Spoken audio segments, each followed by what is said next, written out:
the Jewish values are. If one judged Christianity only by passages of Leviticus and Deuteronomy, and Judaism only by the difficult passages of Talmud, for example, one could make the same claim about these faiths, just like they make about Islam as well. Western societies themselves are not fully compatible with the values that they're trying to preach. Historically speaking, they had slavery, colonialism, segregation, anti-Semitism, discrimination against Catholics, for example, Jews, blacks, women, and even Muslims. The Western values evolved over time, just as religious communities have interpreted and applied their texts differently over time. Yeah, many of the ayat of Quran that were revealed 14 centuries ago were particularly revealed for that society because of an incident that took place. That does not make it to be a universal law for it to be applied today in the 21st century. Am I saying the ayat of Quran have expired? No. They served a purpose. They were being revealed for eternity. But they were addressing the issues that existed 14 centuries ago, especially in Arabia. They weren't talking about what happened in China at that time or other parts of the world, because it was addressing human values. That which was happening in Arabia at that time, those things were being discussed. Right? The girls that were being buried alive, Islam talks about that. Now this might not be happening somewhere else in the world, but because it was happening over there, Islam talked about it. Condemned it, of course. But that is one isolated ayah that condemns the burial, which may not exist now. Maybe it does, but which is something which is hard to fathom. Similarly, on the contrary, the ayat which are very difficult to comprehend about killing and slaying and all those things have been isolated. At that time, particular context of revelation is there, only then that was applicable. Does not mean that these ayat hold the same value today. For example, you take arms and you go ahead and start fighting those who do not believe in your religion. That's the Wahhabi mentality. That is the mentality of the ISIS and Al-Qaeda, that they are even attacking those, not just those who are non-Muslims, but they're attacking even the Muslims as well. So we see that you cannot take them out of this context. So the notion that Muslims are backward because they follow a 7th century book, Quran, right? We follow it because the book has been remained untouched, intact, without any alteration, without any clarification. We believe that it is the word of Allah subhanahu wa ta'ala, God Almighty. And therefore, there's no expiry date on it, it will remain forever. So, the fair question is not, does Islam have difficult passages? Or difficult for us to understand, for example. Every major religion does. The fair question is, how do Muslims, Christians, and Jews understand and live with those teachings today? Do you see Muslims all over the world using the ayat of Quran in Surah Tawbah, or this ayat number 60 from Surah Al-Anfal, which says, go ahead and attack the enemies of Islam? Do we take that literally and we go ahead and do that? There are many who keep resenting in their hearts against Islam. But that's not how are you going to go ahead and interpret. Moreover, Western legal and moral traditions themselves were heavily shaped by the Jewish and the Christian scripture and theology. On March 30th, not too long ago, White House press secretary said during a briefing, our nation was founded 250 years ago, almost, on Judeo-Christian values.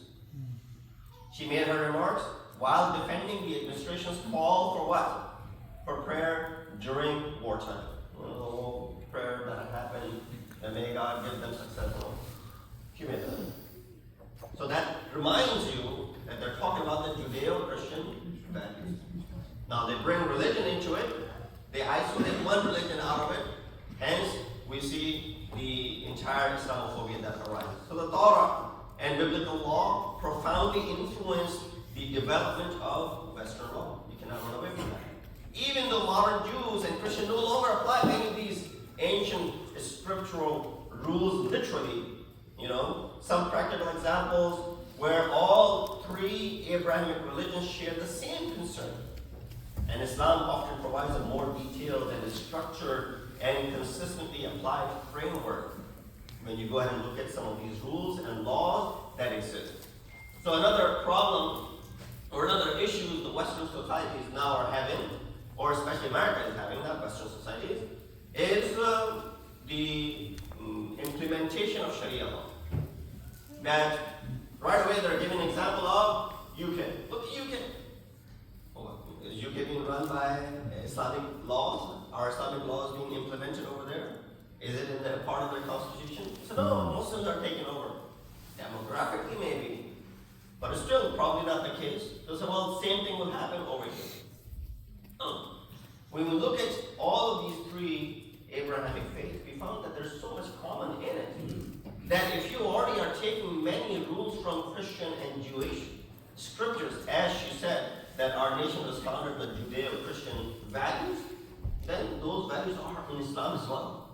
Those are already ingrained in Islam as well. You will find in our script those values, and we believe in the same exact thing. For example, charity and care for the poor. Judaism teaches zadaqah. It starts with T, zadaqah. Christianity teaches charity and almsgiving. Quran teaches what? Zakat and sadaqah. The difference is that Islam makes charity a legal obligation. Not only a moral recommendation like the other faiths. Every eligible Muslim must give a fixed percentage of, if they are working in those fields, as zakat or as homes. With the specific categories, of course, that are mentioned in the ayat of Quran. For more information, refer to Surah Tawbah, ayat number 16. So Islam turns a shared ideal, which is there in Christian and Jewish faith, into a practical social welfare system. It does not encourage civil disobedience. It does not say, well, because you're giving zakat and homes, now you don't go ahead and give, for example, the tax. Or you avoid giving tax, or do you do something of the kind. It's not saying go for civil disobedience. You still remain obedient to the law of the land. Inheritance, for example, the Torah, Bible, and Quran all speak about inheritance and family rights.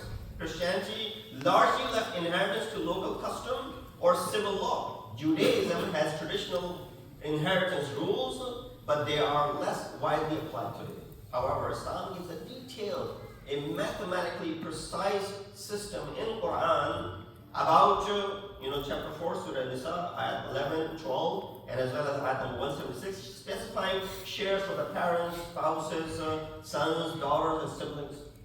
And the second tier and the third tier, relatives, all of those are mentioned in direct ayat. From this reduced family dispute, protected, women and weaker relatives, so they would not be excluded, and the hegemony was caused by those who were in power.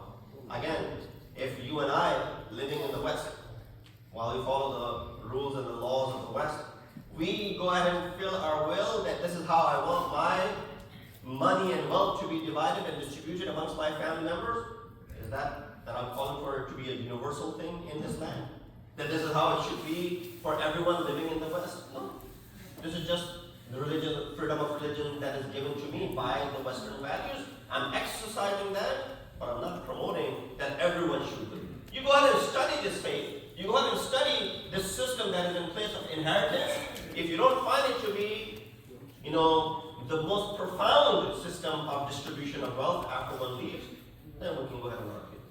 But we're not saying have a protest that we should go ahead and implement this inheritance system based on Islam. That's what we Sharia law. Dietary laws. Judaism has kosher laws. Islam has the zabiha halal. Christianity historically had restrictions, but now churches no longer go ahead and enforce them. Again, it doesn't call for a universal halal diet. It's not like Muslims are marching out and saying only halal food should be served in the public system. Then it would be a worry for a Sharia is taken over, for example. Only we see that now halal is so widespread available is because people want to cater to all the entire community. Many of their customers are Muslims. So they want to go ahead and cater to them. And you see the menu, and it says it has halal food. But I would encourage you to be very careful. Just merely seeing that the label says halal does not necessarily make it to be halal. You still have a duty to ask this non-Muslim who's selling this as a halal to ask and confirm that if it is a halal indeed, only then it will be okay for you to go ahead and consume such a food. But with that said, it's not calling for a universal change in what is going on. Usury or financial ethics when it comes to three religions. Torah condemns charging excessive interest to the poor. Christianity historically condemned usury. Islam prohibits riba.